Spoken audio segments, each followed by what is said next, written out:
Did you know Adam Peters has the NFC East on the edge? This is not a drill. As we speak, a pass rusher damned by Baltimore is on our radar. A pro bowler with built-up rage is prepping his revenge in the trenches, and a master plan on the offensive line is about to give nightmares to Dallas, Philly, and NY. Why risk millions on a broken diamond? How much fear do scouts have of Washington's new wall? I'll tell you, but wait. This is not just about signings. It's the secret tactic that will revolutionize the team. If you think this is clickbait, think again. Rivals are already copying the Peters model. Subscribe now or get left out of the only channel showing you how a dynasty is built. Are you going to let other fans discover before you why this year? Will be historic? Smash like and don't move. In 10 seconds, I'll reveal why someone in Owings Mills is shaking. Look, I'm going to tell you something you probably won't hear on ESPN or NFL Network.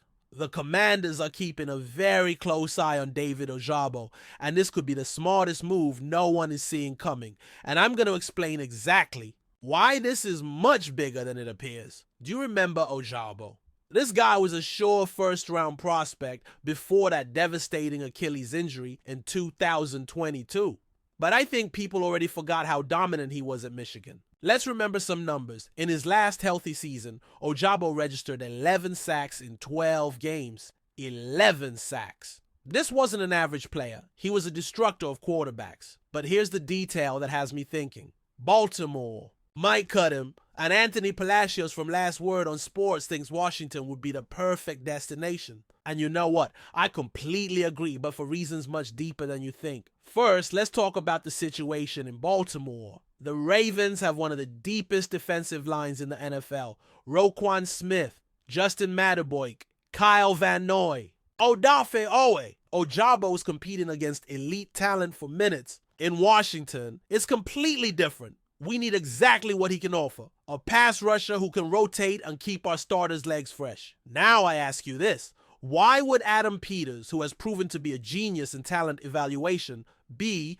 looking at a player many consider finished? Because I tell you this, Peters sees something others don't see. This is the same man who built an offensive line from scratch and is now hunting for opportunities in defense. But here's the part that has me most excited. Ojabo's recovery trajectory. Yes, he had knee and ankle complications. Yes, he only played 5 games in his first 2 campaigns. But listen to this. Last season, he participated in 13 games. That's not just progress. It's a statement that this player has overcome his physical issues. And here is what no one is discussing, the mental factor. Do you know what it's like to spend 2 years wondering if your career ended before it started? Ojabo lived that. Now imagine the hunger this player must have. The motivation to show he can not only play in the NFL, but be the dominant player everyone expected him to be. Also, look at the timing. The Ravens are in a championship window now. They can't afford to be patient with Ojabo's development. We, on the other hand, are building something special but have the time to work with him, to give him the reps he needs to fully develop his potential. I believe if Ojabo comes to Washington, he will find the perfect environment to resurface. This culture the Commanders have built is no coincidence. It's the kind of environment where players with untapped potential can flourish. Look at what happened with Jaden Daniels. Look at what's happening with the offensive line. This is a team that knows how to develop talent. And here's the point that has me most convinced. When you have someone like Ojabo who can rotate with Dominique Hampton, you suddenly have a defensive line that can generate constant pressure. Imagine this. Hampton starts, wears down the offensive tackle for 2 quarters, and then Ojabo comes in fresh and explosive. That's a nightmare for any offensive coordinator. Aren't you tired of seeing other teams sign out former players and succeed? It's time for us to be the ones to capitalize on the talent others discard. And if Peters is looking at Ojabo, I trust his judgment completely. Now let's talk about Laremy Tunsil, because the evaluations coming out about our new left tackle are going to divide the fan base, and I'm going to be brutally honest with you about what this truly means. And by the end of this section, you'll understand why this trade could be the smartest move Adam Peters has made. ESPN's Jeremy Fowler polled various coaches, scouts, and executives from the NFL to rank the best tackles, and Tunsil came in 7th place. But here's what's got me thinking. Last year, he was in 3rd place. That's a significant drop. And Fowler specifically mentions it was due to mistakes and struggles of the Texans' offensive line. The NFL's evaluators are completely divided on Tunsil. On one hand, you have people saying he's a top 3 tackle in the league. On the other, you have coordinators accusing him of being bored and losing focus. But I tell you this, do you know what that tells me? That we have an absolutely elite player who just needs the right motivation. Listen to what an NFL coordinator said.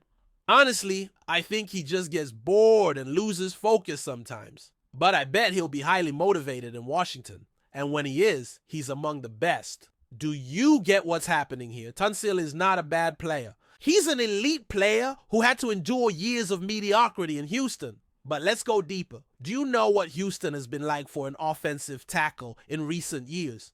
Total instability, constant changes of offensive coordinator, different quarterbacks each season, an offensive line that never had consistency. I ask you this, how is a player supposed to maintain his highest level when everything around him is chaos? A personnel director told Fowler. Washington wouldn't have done what it did if he wasn't immensely talented. With penalties, when they happen, they seem to pile up, which makes you wonder if he has the mental fortitude to flush bad plays and move on. This is key.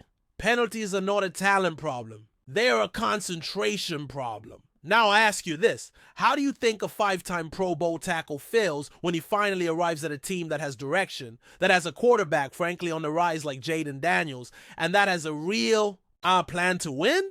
I think we're going to see the best Tunsil we've seen in years. But here's the part that has me most excited. Fowler added that evaluators love his combination of technique, agility, and pure violence. Those are the words you want to hear about the man who's going to protect Jaden Daniels' blind side. Technique means he knows what he's doing. Agility means he can handle the fastest pass rushers. And pure violence means he can physically dominate his opponents. And here's the context no one is mentioning. Tunsil has been a mainstay on Fowler's list for several years. This is not a player who came out of nowhere. This is a player who has consistently been recognized as one of the best at his position.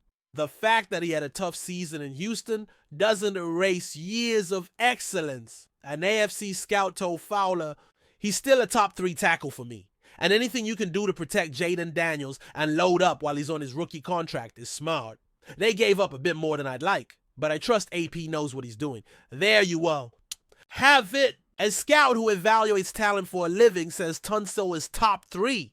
And when he says he trusts Adam Peters, that tells me everything I need to know. Peters doesn't make impulsive trades. He makes calculated moves based on deep evaluations. Evaluators also mention he has penalty issues, that when they happen, they pile up.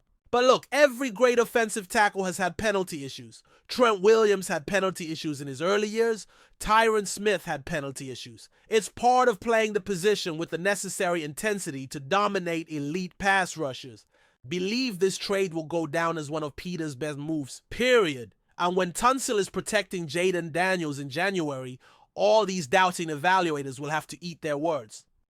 But here's the most important news. The one that truly shows the genius of what's happening in Washington. Adam Peters isn't just improving the offensive line. He's completely rebuilding the philosophy of how to build a winning offensive line. And what he's doing is so revolutionary, it's going to change the course of this franchise for the next decade. Jonathan, Egg from Rigo's Rag, puts it perfectly. It's not often that an NFL team loses its best offensive lineman to injury, but improves its overall quality. That may be exactly what Adam Peters has accomplished for the Washington Commanders this season.